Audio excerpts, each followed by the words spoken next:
चलिए आज एक ऐसे केस के बारे में बात करते हैं जो वाकई में झकझोर देने वाला है। प्रेस ट्रस्ट ऑफ इंडिया की एक रिपोर्ट है और हम उसी के आधार पर उत्तर प्रदेश के बलिया में हुए अपहरण के इस मामले के फैक्ट्स को एक एक करके समझने की कोशिश करेंगे। तो ये जो हेडलाइन है ये सीधी प्रेस ट्रस्ट ऑफ इंडिया के रिपोर्ट से ली गई है।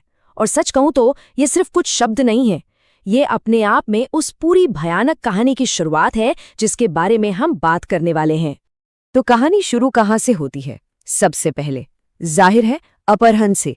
ये समझना बहुत जरूरी है कि ये सब कैसे और कब शुरू हुआ, क्योंकि यहीं से पूरी कानूनी लड़ाई की नींव रखी गई।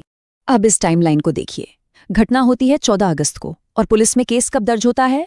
11 सितंबर को। मतलब लगभग 1 महीने का गैप। सोचिए, पूरे 1 महीने का फासला। ये अपने आप में कई सवाल खड़े करता है ना?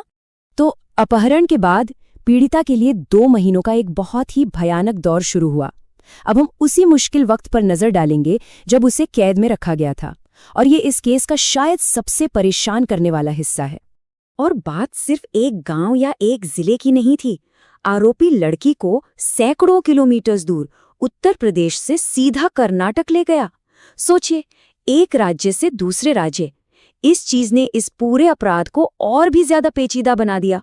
लगभग 2 महीने तक वो लड़की उस आरोपी की कैद में रही, और बाद में जब उसने पुलिस को अपना बयान दिया तो जो बताया वो दिल दहलाने वाला था। उसने कहा कि इस पूरे वक्त में उस 20 साल के आरोपी ने उसके साथ लगातार बलात्कार किया। तो इतने बड़े अपराध के बाद न्याय के लिए क्या कदम उठाए गए? जांच कैसे शुरू हुई? चलिए अब इस मामले के कानूनी पहलू को समझते हैं। तो पुलिस ने सबसे पहले क्या किया? लड़की की मां ने शिकायत दर्ज करवाई और उसी के आधार पर आईपीसी यानी इंडियन पीनल कोड की 2 धाराओं के तहत केस बनाया गया। पहली थी सेक्शन 363 जो सीधे सीधे किडनैपिंग के लिए है, और दूसरी थी सेक्शन 366। यह धारा तब लगती है जब किसी को शादी के लिए मजबूर करने की नीयत से अगवा किया जाए। तो हफ्तों तक ये सब चलता रहा और फिर पुलिस की जांच में एक बड़ा मोड़ आया। वो पल जब आखिरकार लड़की को बचाया गया और आरोपी कानून के शिकंजे में आया। रिपोर्ट्स में बताया गया कि मंगलवार को पुलिस ने बिलथरा रोडवेज के पास से लड़की को सेफली रेस्क्यू कर लिया, और हाँ, आरोपी को भी वहीं से गिरफ्तार कर लिया गया और सीधा जेल भेज दिया गया। ये पुलिस के लिए एक बहुत बड़ी कामयाबी थी।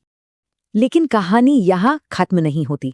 लड़की के बच जाने के बाद जो हुआ, उसने इस केस की पूरी कानूनी दिशा ही बदल कर रख दी। चलिए देखते हैं कि कैसे एक जानकारी ने पूरे लीगल फ्रेमवर्क को ही बदल दिया। इस पूरे केस का जो सबसे बड़ा टर्निंग पॉइंट था वो था पीड़िता का अपना बयान। जब उसे बचाया गया और उसने पुलिस को अपनी पूरी आपबीती सुनाई, तो वो सिर्फ एक गवाही नहीं थी, वो एक ऐसा मजबूत सबूत बन गई जिसके आधार पर आरोपी पर और भी ज्यादा संगीन इल्जाम लगाए गए। तो लड़की के बयान के बाद हुआ क्या? देखिए, जो शुरुआती चार्ज थे यानी किडनैपिंग वाले, उनमें अब बहुत गंभीर चार्जेस जोड़ दिए गए। आईपीसी की धारा 376 यानी बलात्कार का चार्ज लगाया गया, और क्योंकि लड़की नाबालिग थी तो सबसे अहम पॉक्सो एक्ट यानी बच्चों को यौन अपराधों से बचाने वाला जो कड़ा कानून है वो भी इस केस में जोड़ दिया गया।